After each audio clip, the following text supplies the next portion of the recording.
this out today. Everything's gonna be good. Dr. Lewis will help us. It's gonna be all right, Theo. Here we go. Here we go. Dr. Lewis? Rick, Globetrotter. Yep. This is my son, Theo. Yep. Hi. Nice to meet you. Yes. We've been having some issues lately. What kind of issues?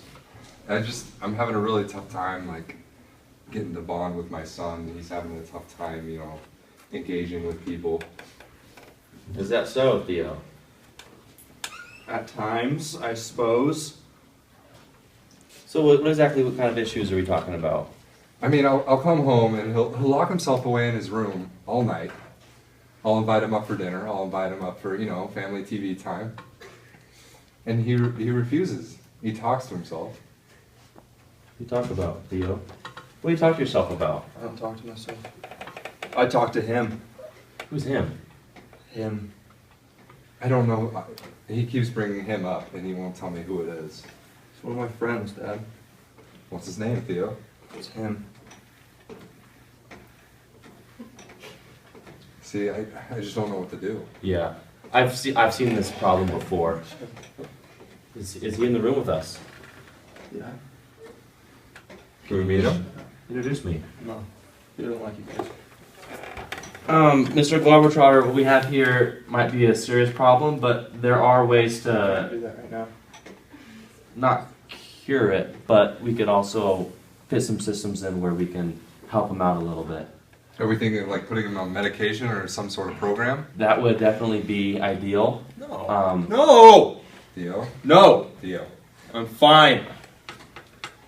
Just so you know, a lot of our patients go through this and they act the exact same, but our program does work and we can definitely help him.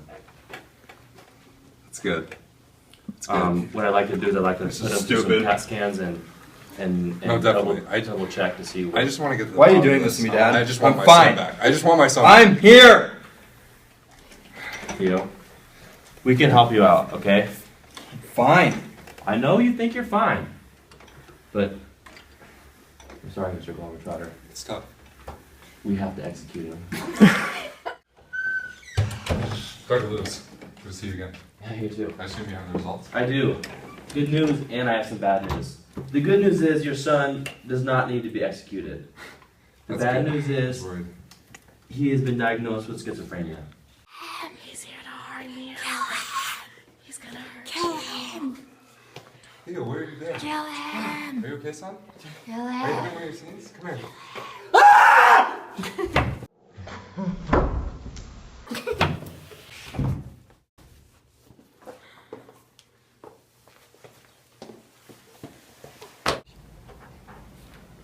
Order in the court.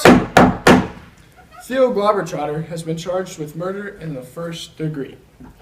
Psychiatric specialist Dr. Lewis will defend the accused due to Theo's recent diagnosis of schizophrenia. Plaintiffs Lucinda Lasco and Beatrice Benedict will defend the case that Mr. Globetrotter acted on free will and shall be held accountable for his actions regardless of his condition. As an experienced medical professional and determinist, I strongly believe that Theo's actions were a direct cause of his medical condition. This young man's actions were not free. They were controlled by the forces inside of him.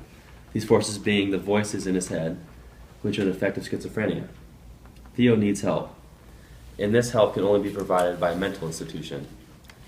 It is a punishment alone that he has to suffer every day with this mental disorder. Placing him in prison will only cause more harm than good, and he will endanger others around him.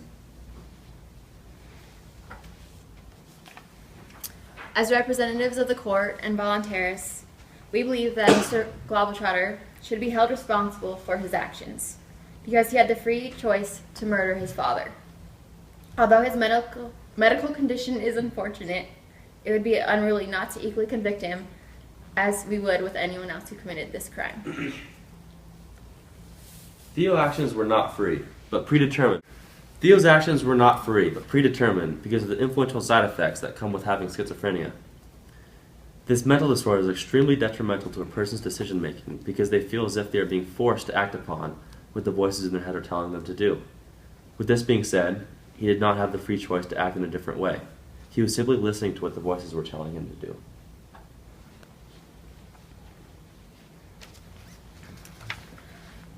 His actions could potentially be predetermined, but it was ultimately his choice in the moment to kill his father. He had the choice to listen to the voices in his head. This situation could be compared to someone telling you to jump off a bridge. You aren't going to jump off a bridge just because someone is telling you to. You can't say that we do not have free will because he had the freedom to choose between two different options, to listen to the voices or to not. No one understands what Theo goes through every day because of this disorder. He continuously has voices in his head telling him how to act and how not to act, and he has no way of getting rid of them. Desire, reality, and conscience are constantly pulling him in different directions. His conscience is telling him to do one thing, while his true desires and reality may be the complete opposite. Though Theo decided to listen to the voices and kill his father, we can say that he was not forced to do so by his conscience, for fear that consequences would result.